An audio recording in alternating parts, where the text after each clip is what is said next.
Chapter 14. A Dream Realized.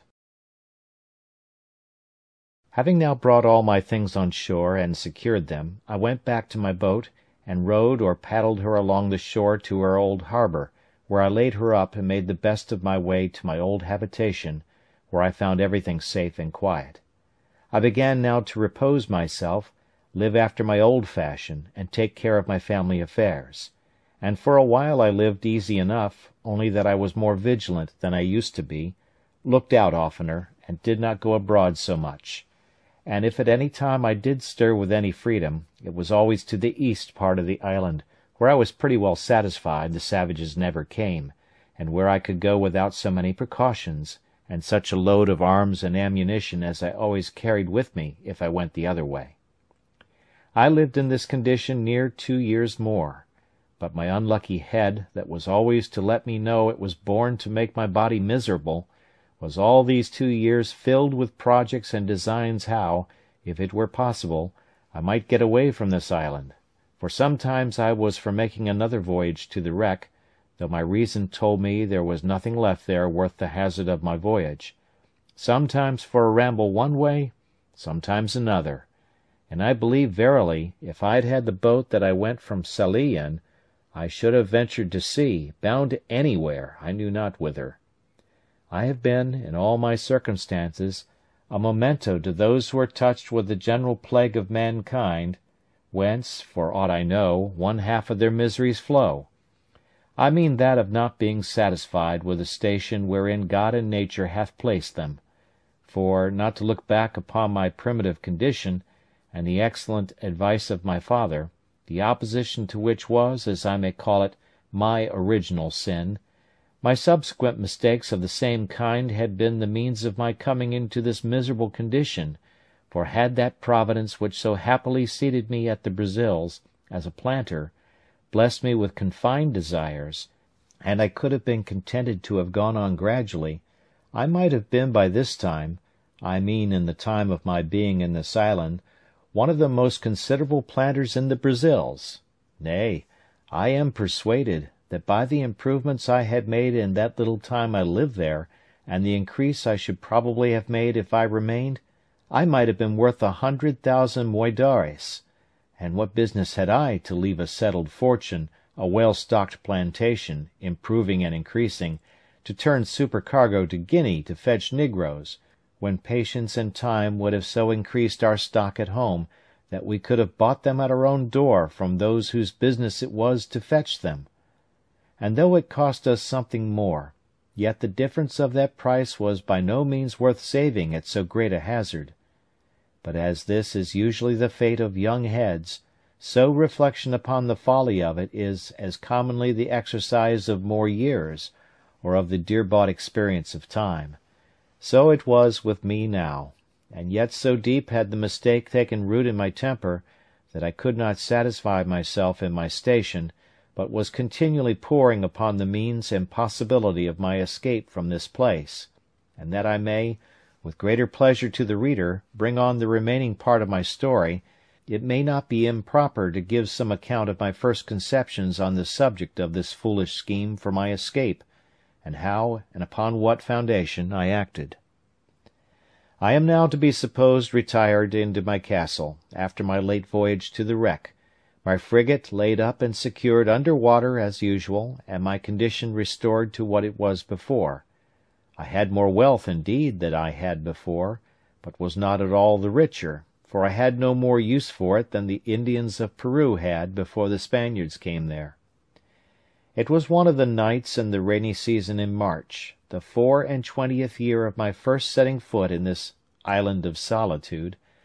I was lying in my bed or hammock, awake, very well in health, had no pain, no distemper, no uneasiness of body, nor any uneasiness of mind more than ordinary,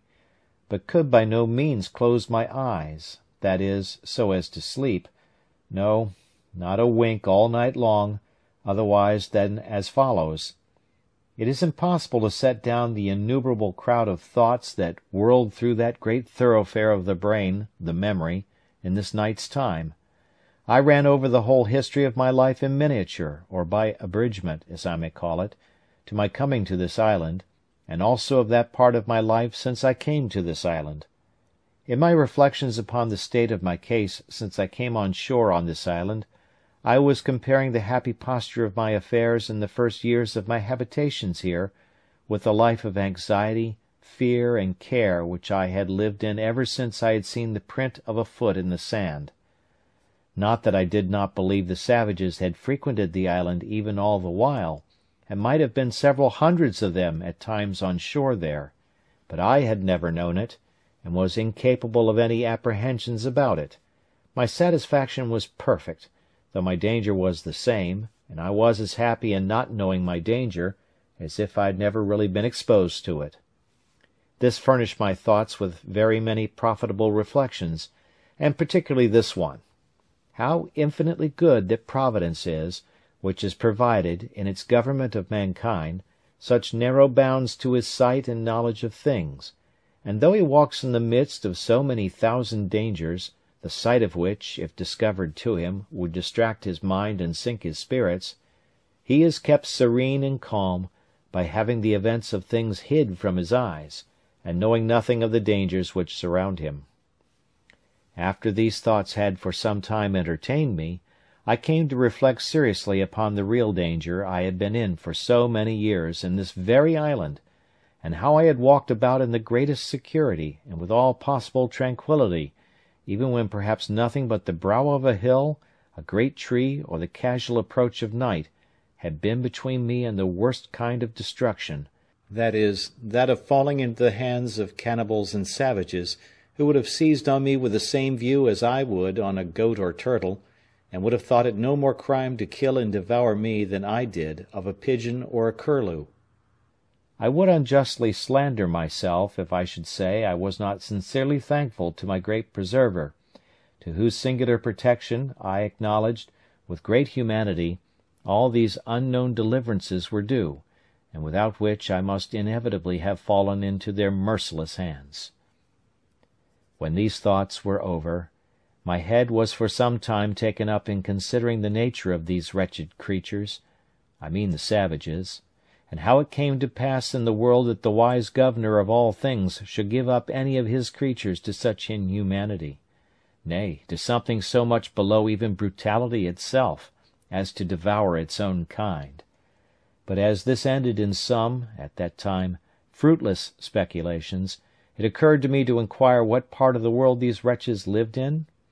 how far off the coast was from whence they came, what they ventured over so far from home for, what kind of boats they had, and why I might not order myself and my business so that I might be able to go over thither as they were to come to me. I never so much as troubled myself to consider what I should do with myself when I went thither, what would become of me if I fell into the hands of these savages, or how I should escape them if they attacked me. No, nor so much as how it was possible for me to reach the coast, and not to be attacked by some or other of them, without any possibility of delivering myself, and if I should not fall into their hands, what I should do for provision, or whither I should bend my course. None of these thoughts, I say, so much as came in my way, but my mind was wholly bent upon the notion of my passing over in my boat to the mainland. I looked upon my present condition as the most miserable that could possibly be, that I was not able to throw myself into anything but death that could be called worse,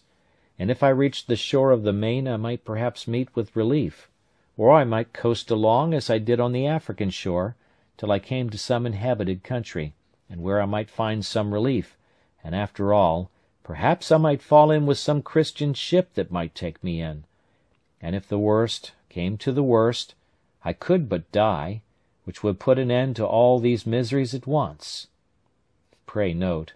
all this was the fruit of a disturbed mind, an impatient temper, made desperate, as it were, by the long continuance of my troubles, and the disappointments I had met in the wreck I had been on board of,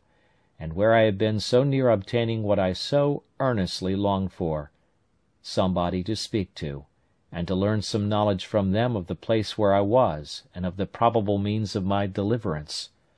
I was agitated wholly by these thoughts. All my calm of mind, in my resignation to Providence, and waiting the issue of the dispositions of heaven, seemed to be suspended, and I had, as it were, no power to turn my thoughts to anything but to the project of a voyage to the main, which came upon me with such force and such an impetuosity of desire, that it was not to be resisted. When this had agitated my thoughts for 2 hours or more, with such violence that it set my very blood into a ferment, and my pulse beat as if I had been in a fever, merely with the extraordinary fervour of my mind about it, nature, as if I had been fatigued and exhausted with the very thoughts of it,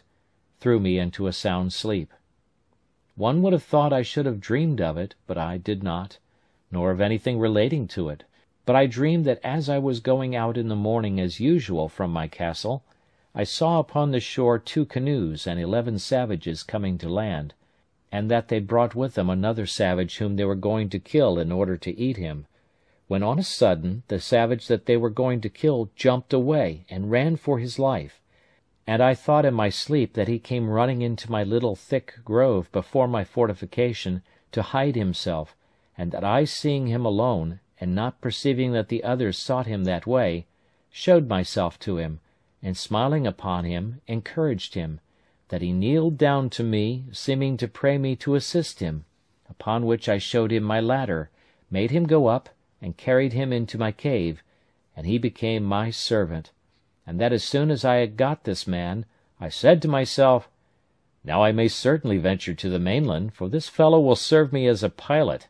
and will tell me what to do, and whither to go for provisions, and whither not to go for fear of being devoured, what places to venture into, and what to shun." I waked with this thought, and was under such inexpressible impressions of joy at the prospect of my escape in my dream, that the disappointments which I felt upon coming to myself, and finding that it was no more than a dream, were equally extravagant the other way, and threw me into a very great dejection of spirits. Upon this, however, I made this conclusion, that my only way to go about to attempt an escape was, to endeavour to get a savage into my possession, and if possible it should be one of their prisoners, whom they had condemned to be eaten, and should bring hither to kill. But these thoughts still were attended with this difficulty, that it was impossible to effect this without attacking a whole caravan of them, and killing them all, and this was not only a very desperate attempt, and might miscarry, but on the other hand, I had greatly scrupled the lawfulness of it to myself, and my heart trembled at the thoughts of shedding so much blood, though it was for my deliverance. I need not repeat the arguments which occurred to me against this, they being the same mentioned before, but though I had other reasons to offer now, that is, that those men were enemies to my life, and would devour me if they could, that it was self-preservation in the highest degree to deliver myself from this death of a life, and was acting in my own defence as much as if they were actually assaulting me, and the like. I say, though these things argued for it, yet the thoughts of shedding human blood for my deliverance were very terrible to me, and such as I could by no means reconcile myself to for a great while. However, at last, after many secret disputes with myself, and after great perplexities about it, for all these arguments, one way and another, struggled in my head a long time, the eager prevailing desire of deliverance at length mastered all the rest, and I resolved, if possible, to get one of these savages into my hands, cost what it would. My next thing was to contrive how to do it, and this indeed was very difficult to resolve on, but as I could pitch upon no probable means for it, so I resolved to put myself upon the watch, to see them when they came on shore, and leave the rest to the event, taking such measures as the opportunity should present, let what would be. With these resolutions in my thoughts, I set myself upon the scout as often as possible, and indeed so often that I was heartily tired of it, for it was above 1.5 years that I waited, and for great part of that time went out to the west end, and to the southwest corner of the island almost every day, to look for canoes, but none appeared. This was very discouraging, and began to trouble me much, though I cannot say that it did in this case, as it had done some time before, wear off the edge of my desire to the thing, but the longer it seemed to be delayed, the more eager I was for it. In a word, I was not at first so careful to shun the sight of these savages, and avoid being seen by them, as I was now eager to be upon them. Besides, I fancied myself able to manage one, nay, 2 or 3 savages, if I had them, so as to make them entirely slaves to me, to do whatever I should direct them, and to prevent their being able at any time to do me any hurt. It was a great while that I pleased myself with this affair, but nothing still presented itself. All my fancies and schemes came to nothing, for no savages came near me for a great while. About a year and a half after I entertained these notions, and by long musing had, as it were, resolved them all into nothing, for want of an occasion to put them into execution, I was surprised one morning by seeing no less than 5 canoes all on shore together on my side of the island, and the people who belonged to them all landed and out of my sight. The number of them broke all my measures, for seeing so many, and knowing that they always came 4 or 6, or sometimes more in a boat, I could not tell what to think of it, or how to take my measures to attack 20 or 30 men single-handed, so lay still in my castle, perplexed and discomforted. However, I put myself into the same position for an attack that I had formerly provided, and was just ready for action, if anything had presented. Having waited a good while, listening to hear if they made any noise, at length, being very impatient, I set my guns at the foot of my ladder, and clambered up to the top of the hill, by my 2 stages, as usual, standing so, however, that my head did not appear above the hill, so they could not perceive me by any means. Here I observed, by the help of my perspective glass, that they were no less than 30 in number, that they had a fire kindled, and that they had meat dressed. How they had cooked it I knew not, or what it was, but they were all dancing, and I know not how many barbarous gestures and figures, their own way, round the fire. While I was thus looking on them, I perceived by my perspective 2 miserable wretches dragged from the boats, where it seems they were laid by, and were now brought out for the slaughter. I perceived one of them immediately fall, being knocked down, I suppose, with a club or wooden sword, for that was their way, and 2 or 3 others were at work immediately, cutting him open for their cookery, while the other victim was left standing by himself, till they should be ready for him. In that very moment this poor wretch, seeing himself a little at liberty and unbound, nature inspired him with hopes of life, and he started away from them, and ran with incredible swiftness along the sands, directly towards me, I mean towards that part of the coast where my habitation was. I was dreadfully frightened, I must acknowledge, when I perceived him run my way, and especially when, as I thought, I saw him pursued by the whole body, and now I expected that part of my dream was coming to pass, and that he would certainly take shelter in my grove, but I could not depend, by any means, upon my dream, that the other savages would not pursue him thither and find him there. However, I kept my station, and my spirits began to recover when I found that there was not above 3 men that followed him, and still more was I encouraged when I found that he outstripped them exceedingly in running, and gained ground on them, so that, if he could but hold out for half an hour, I saw easily he would fairly get away from them all. There was between them and my castle the creek, which I mentioned often in the first part of my story, where I landed my cargoes out of the ship,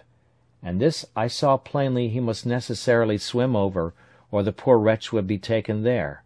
But when the savage escaping came thither, he made nothing of it, though the tide was then up, but plunging in, swam through in about 30 strokes, or thereabouts, landed, and ran with exceeding strength and swiftness. When the 3 persons came to the creek, I found that 2 of them could swim, but the 3rd could not, and that, standing on the other side, he looked at the others, but went no farther, and soon after went softly back again, which, as it happened, was very well for him in the end. I observed that the 2 who swam were yet more than twice as strong swimming over the creek as the fellow was that fled from them. It came very warmly upon my thoughts, and indeed irresistibly, that now was the time to get me a servant, and perhaps a companion or assistant, and that I was plainly called by Providence to save this poor creature's life. I immediately ran down the ladders with all possible expedition, fetched my 2 guns, for they were both at the foot of the ladders, as I observed before, and getting up again with the same haste to the top of the hill, I crossed towards the sea, and having a very short cut, and all downhill, placed myself in the way between the pursuers and the pursued, hallooing aloud to him that fled, who, looking back, was at first perhaps as much frightened at me as at them, but I beckoned with my hand to him to come back, and in the meantime I slowly advanced towards the 2 that followed. Then, rushing at once upon the foremost, I knocked him down with the stock of my piece. I was loath to fire, because I would not have the rest hear, though at that distance it would not have been easily heard, and being out of sight of the smoke, too, they would not have known what to make of it. Having knocked this fellow down, the other who pursued him stopped, as if he had been frightened, and I advanced towards him, but as I came nearer, I perceived presently he had a bow and arrow, and was fitting it to shoot at me. So I was then obliged to shoot at him first, which I did, and killed him at the first shot. The poor savage who fled, but had stopped, though he saw both his enemies fallen and killed, as he thought, yet was so frightened with the fire and noise of my piece that he stood stock still, and neither came forward nor went backward, though he seemed rather inclined to fly than to come on. I hallooed again to him, and made signs to come forward, which he easily understood, and came a little way, then stopped again, and then a little farther, and stopped again, and I could then perceive that he stood trembling, as if he had been taken prisoner, and had just been to be killed, as his 2 enemies were. I beckoned to him again to come to me, and gave him all the signs of encouragement that I could think of, and he came nearer and nearer, kneeling down every 10 or 12 steps, in token of acknowledgment for saving his life. I smiled at him, and looked pleasantly, and beckoned to him to come still nearer. At length he came close to me, and then he kneeled down again, kissed the ground, and laid his head upon the ground, and taking me by the foot, set my foot upon his head. This, it seems, was in token of swearing to be my slave for ever. I took him up and made much of him, and encouraged him all I could. But there was more work to do yet, for I perceived the savage whom I had knocked down was not killed, but stunned with the blow, and began to come to himself. So I pointed to him, and showed him the savage that he was not dead. Upon this he spoke some words to me, and though I could not understand them, yet I thought they were pleasant to hear, for they were the first sound of a man's voice that I had heard, my own excepted, for above 25 years. But there was no time for such reflections now. The savage who was knocked down recovered himself so far as to sit up upon the ground, and I perceived that my savage began to be afraid. But when I saw that, I presented my other piece at the man, as if I would shoot him. Upon this my savage, for so I call him now, made a motion to me to lend him my sword, which hung naked in a belt by my side, which I did. He no sooner had it but he runs to his enemy, and at one blow cut off his head so cleverly, no executioner in Germany could have done it sooner or better, which I thought very strange for one who, I had reason to believe, never saw a sword in his life before, except their own wooden swords. However, it seems, as I learned afterwards, they make their wooden swords so sharp, so heavy, and the wood is so hard, that they will even cut off heads with them,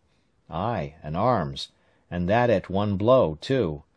When he had done this, he comes laughing to me in sign of triumph, and brought me the sword again, and with abundance of gestures which I did not understand, laid it down, with the head of the savage that he had killed, just before me.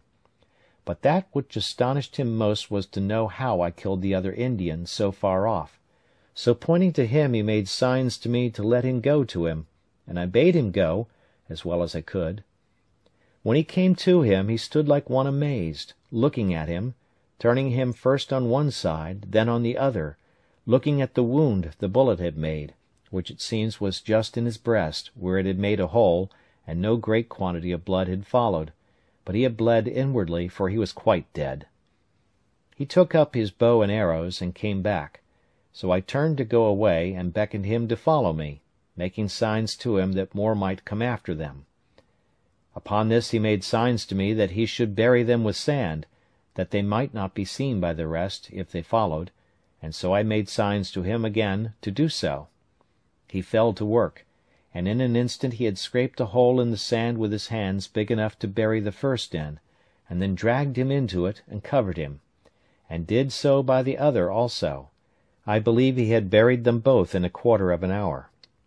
Then, calling away, I carried him, not to my castle, but quite away to my cave, on the farther part of the island, so I did not let my dream come to pass in that part, that he came into my grove for shelter. Here I gave him bread and a bunch of raisins to eat, and a draught of water, which I found he was indeed in great distress for, from his running, and having refreshed him, I made signs for him to go and lie down to sleep, showing him a place where I had laid some rice straw and a blanket upon it, which I used to sleep upon myself sometimes, so the poor creature lay down and went to sleep. He was a comely, handsome fellow, perfectly well made, with straight, strong limbs, not too large, tall and well shaped, and as I reckon about 26 years of age.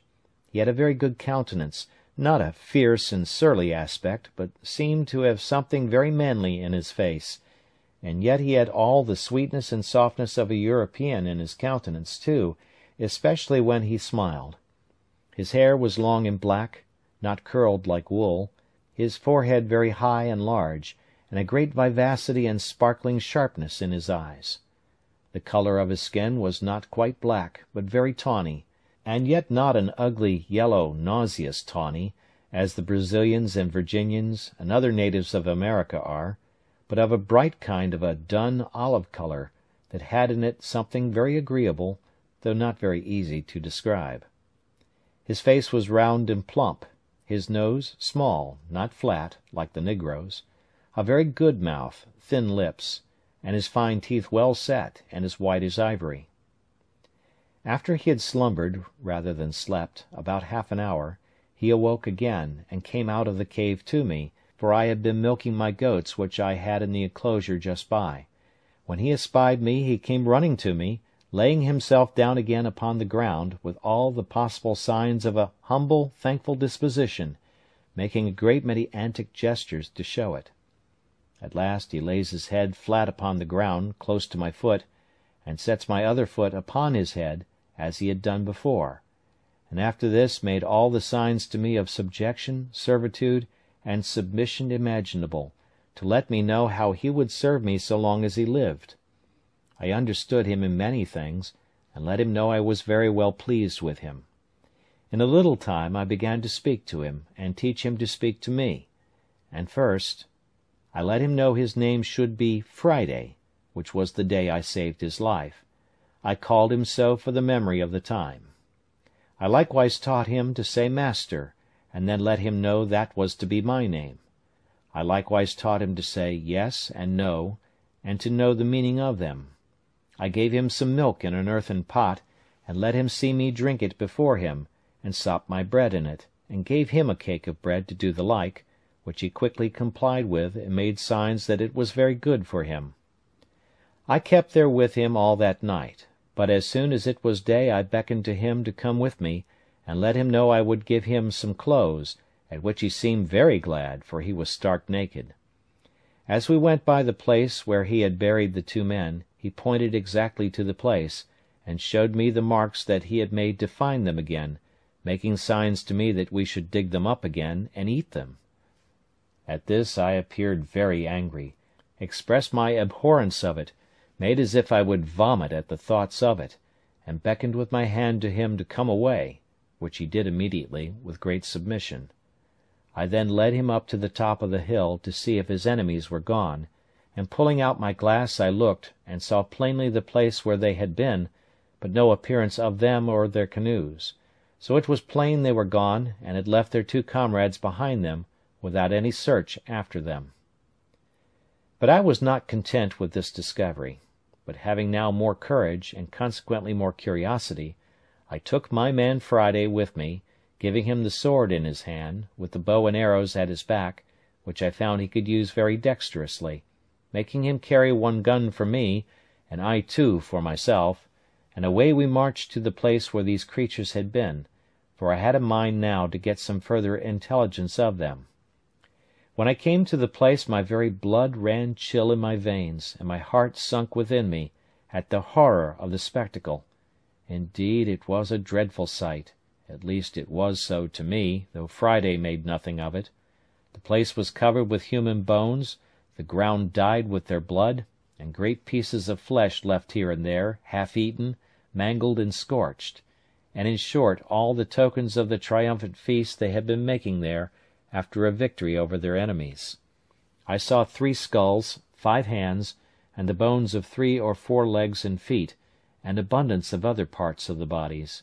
And Friday, by his signs, made me understand that they brought over 4 prisoners to feast upon, that 3 of them were eaten up, and that he, pointing to himself, was the 4th, that there had been a great battle between them and their next king,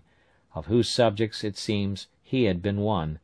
and that they had taken a great number of prisoners, all which were carried to several places by those who had taken them in the fight, in order to feast upon them, as was done here by these wretches upon those they brought hither.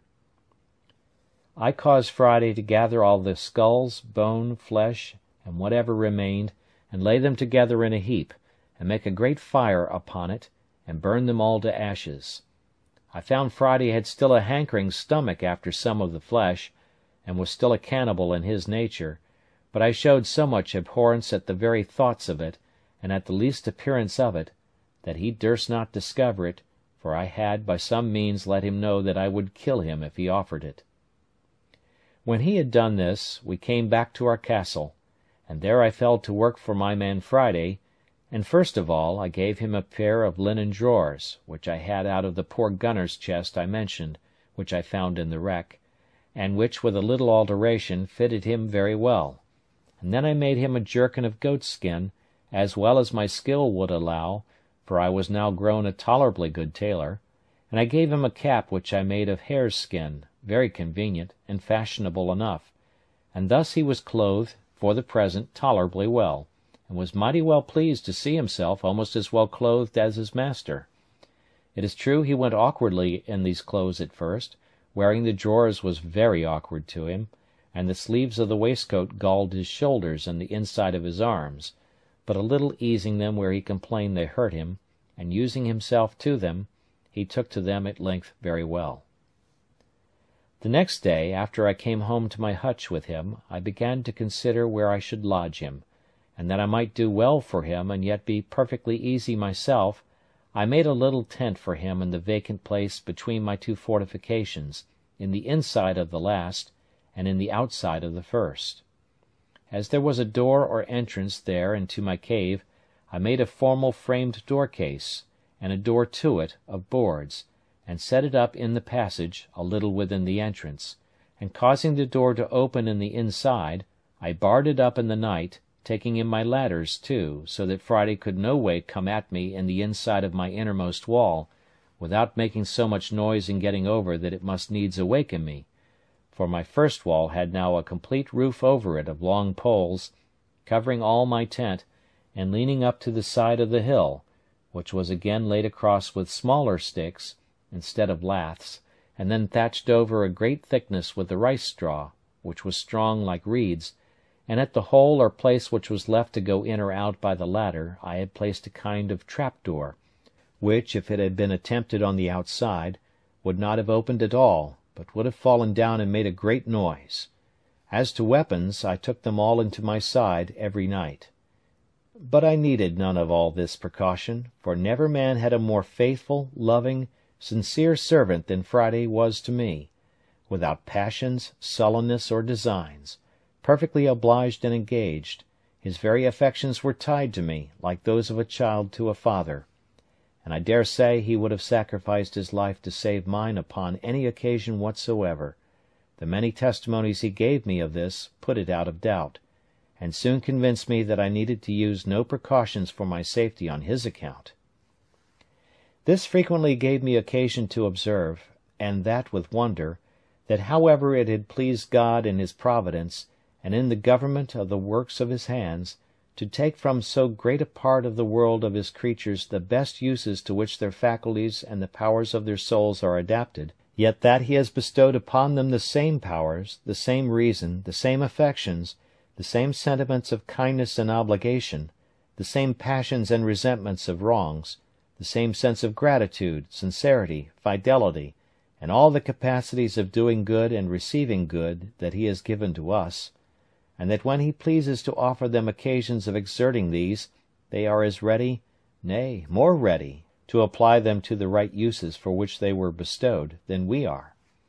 This made me very melancholy sometimes, in reflecting, as the several occasions presented, how mean a use we make of all these, even though we have these powers enlightened by the great lamp of instruction, the Spirit of God, and by the knowledge of his word added to our understanding, and why it has pleased God to hide the like saving knowledge from so many millions of souls, who, if I might judge by this poor savage, would make a much better use of it than we did. From hence I sometimes was led too far, to invade the sovereignty of Providence, and, as it were, arraign the justice of so arbitrary a disposition of things, that should hide that sight from some and reveal it to others, and yet expect a like duty from both. But I shut it up and checked my thoughts with this conclusion: first, that we did not know by what light and law these should be condemned, but that as God was necessarily, and by the nature of his being, infinitely holy and just, so it could not be, but if these creatures were all sentenced to absence from himself, it was on account of sinning against that light which, as the Scripture says, was a law to themselves, and by such rules as their consciences would acknowledge to be just, though the foundation was not discovered to us. And secondly, that still as we are all the clay in the hand of the potter, no vessel could say to him, "Why hast thou formed me thus?" But to return to my new companion. I was greatly delighted with him, and made it my business to teach him everything that was proper to make him useful, handy, and helpful, but especially to make him speak, and understand me when I spoke, and he was the aptest scholar that ever was, and particularly was so merry, so constantly diligent, and so pleased when he could but understand me, or make me understand him, that it was very pleasant for me to talk to him. Now my life began to be so easy that I began to say to myself, that could I but have been safe from more savages, I cared not if I was never to remove from the place where I lived.